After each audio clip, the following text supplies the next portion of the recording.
आपण मैंने समस्त यात्रा जाइथिबे यात्रा देखुथिबे एबे भी आमर बाली यात्रा पड़े भावे मोर एते मु बाट चली पारिबिनी बहुत बाटरे गाड़ी रख तापर पुणी चलिकी जाओ मु चलिकी जापरिबिनी तापर यात्रा तो किसी सेमती किणवार ना सबू जिनस घरे तो बहुत हो गला कि लगुच कौन टी बाहर कले घरटा खाली हम आ गला मैंने पुणी कौन गोटे किणी पुणी घर गहली तथापि से यात्रार जो लोक मैंने आसती तांकर जो पेहिंकाली तांकर जो बेलून से मैंने यात्रा अपेक्षा आम कॉलोनी माहौलटा गोटे बाली यात्रा पड़िया बनी जाते पे पे बेलून हेटू कार कप घर को गल तो कप्रे चा दब कौन ना यहाँ मुझे आपण घरे जेमिति कप था तथापि आप पचारे ये कप प्लेटर दाम केते केते टंकार मिलला ये ड्रेसटा केते केते टंकार आनिल तो पुणी से यात्रा को आप डायरेक्टली इनडायरेक्टली भिड़ी ही जाती कारण यात्राटा सेठी पड़ी सीना आम देह भितर अच्छी यात्रा आम मन उच्छन्न हो जाए कारण पिला से यात्रा देखी ना जिते बयस हेले भी पुणी आप पिलाटी हो पुणी से यात्रा को जीवे तो मुझे यात्रा को जाए केबे रही पारे यात्रा न देखले आ से रंग रंगिया बेलून फेलून देखिकी मो भितर पिलाटे पुणी आसी जाए एमती थरे होता कि यात्रा देखु देखु देखु देखु मु जाइली से झूला को छोट पिला मैंने जो मोटरसाइकिल चलाती कि कार रे बसी थाए सब आर्टिफिशियल कार रे बसता गोटे लोक से बुलाए तो रामदोली हेरिकार बसवा मत डर डर लगे मुझे बसी पारे तो मुझे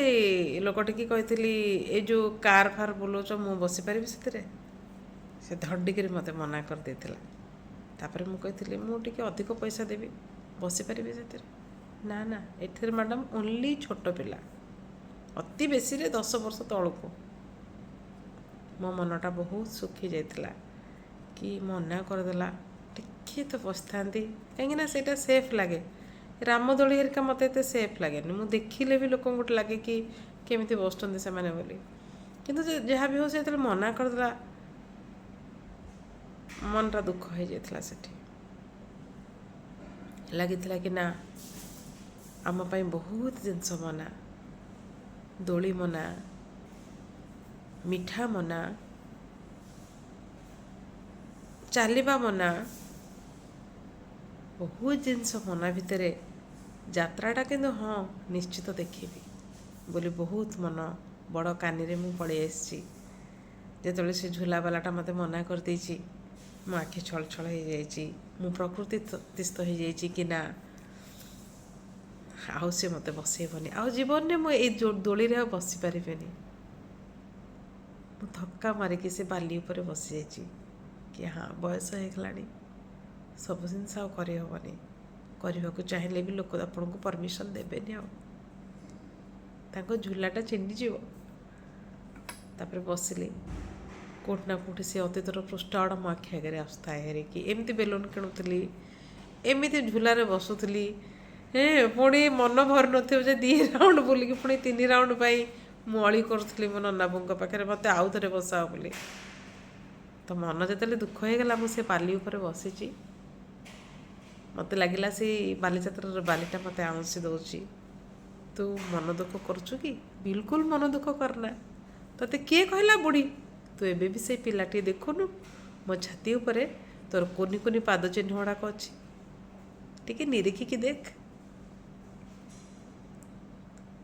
मु बहुत निरीखिकी देखी सतरे कोनी कोनी पाद चिन्ह गुड़े पड़ी आ मोर बोली बाली कहूँ देखिकी पुणी गोटे पुणी मनटा मोर उत्फुल्ल हो जाइथिला कि ना मोठू भी वयस्क किए से अच्छी जी कि मते भी एबे कोनी पिलाटी बोली कहूँ मो कोनी पाद गुड़ी संग्रहालय सुरक्षित सी रखी सी हूँ समुद्र बेलाभूमि मनरे मोर बहुत शक्ति आसला कि ना बयस गोटे कौन मो तापर मुठी थी सब आड़ देखी से पुणी से जो आम मथुरा केक टिके खाई कौन कौन से दिन सब छोट छोट जिनस सब किणिकी आनी आउ बेलून निश्चित भाव में किनी बेलून 2टा निहाती भाव में किणी बेलून लोभ मुझे संभाली पारनी से जो रंग रंगिया होकर ऊपर उड़े मु देखिकी 2-3टा बेलून किनी आ से बेलूनटा आनिबा मो पई कष्ट हो जाइतिला कि मु केमिति बेलूनटा को आनिबी एते गहली भितर कि यदि बजेदेव से फाटीज मुझे बेलूनटा को हाथ में ऊपर को उठे ଉପରକୁ ଉଠେଇକି ସେ ବେଲୁନଟାକୁ ମୁଁ ନେଉଛି କି କାହା ଦେହ ବାଜିବନି ଏଥିରେ। ଯଦି କିଏ ପିଲାଟେ ବଜେଇଦେଲା ହାତ, ଯଦି ବେଲୁନଟା ଫାଟିଗଲା ମୋର, ମୋ ପାଇଁ ସେ ବେଲୁନ ମୁଁ ଆଣିଥିଲି। ପିଲେ କେହି ଘରେ ନଥିଲେ, ସମସ୍ତେ ବାହାରେ ପାଠ ପଢ଼ୁଥିଲେ। ତ ସେ ବେଲୁନଟା ଗହଳି ଭିତରେ ମୋ ହାତଟାକୁ ଟେକି ଟେକି ଟେକି ଟେକି ଯାତ୍ରା ପଡ଼ିଆ ବାହାରକୁ ଆସିଥିଲି। ମୋ ସ୍ୱାମୀ ଦେଖିକି ହସୁଥାନ୍ତି, କହୁଛନ୍ତି ଏତେ କ'ଣ ଯତ୍ନ କରାହେଉଛି ବେଲୁନଟାକୁ। ମୁଁ କହିଲି କି କଥା, ମୁଁ ତ ଯାତ୍ରାରୁ କିଛି କିଣିନି, ବେଲୁନ ଦୁଇଟା ତ ସୁରକ୍ଷିତ କରିକି ନେଇଯିବି। ତାପରେ ବହୁତ ସମୟ ଲାଗିଥିଲା। ମୁଁ ଧୀରେ ଧୀରେ ଧୀରେ ଧୀରେ ସେ ବାଲିଯାତ୍ରା ବାହାରକୁ ଆସୁଥିଲି, ଆଉ ସେ 2-4ଟା ବେଲୁନକୁ ମୁଁ ସୁରକ୍ଷିତରେ ଆଣିଥିଲି। ତାପରେ ଦେହରୁ ଗମ ଗମ ଝାଳ ବାହାରୁଛି ଏତେ ବାଟ ଚାଲିଲା ପରେ।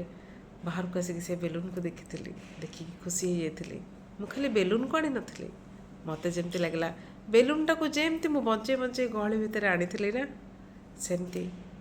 ଜୀବନକୁ ବି ଏମିତି ବଞ୍ଚେଇ ବଞ୍ଚେଇ ଆମେ ନେବା ଉଚିତ। ଯେତେ ଗହଳି ଥାଉ, ଯେତେ କଷ୍ଟ ଥାଉ, ଜୀବନ ଯୁଦ୍ଧରେ ମୁଁ ଜୟଯୁକ୍ତ କରିଛି, ଖାଲି ବେଲୁନ ଆଣିନି। ଏଇଟା ଗୋଟେ ଜୀବନ ସଂଗ୍ରାମ। ଜୀବନ ସଂଗ୍ରାମରେ ସେମିତି ଆପଣଙ୍କୁ ନିଜକୁ ସୁରକ୍ଷିତ କରିକି, କେତେବେଳେ ହାତକୁ ଉପରକୁ ଟେକିକି, କେତେବେଳେ ହାତକୁ ତଳକୁ କରିକି, କେତେବେଳେ ହାତକୁ ଯୋଡ଼ିକିରି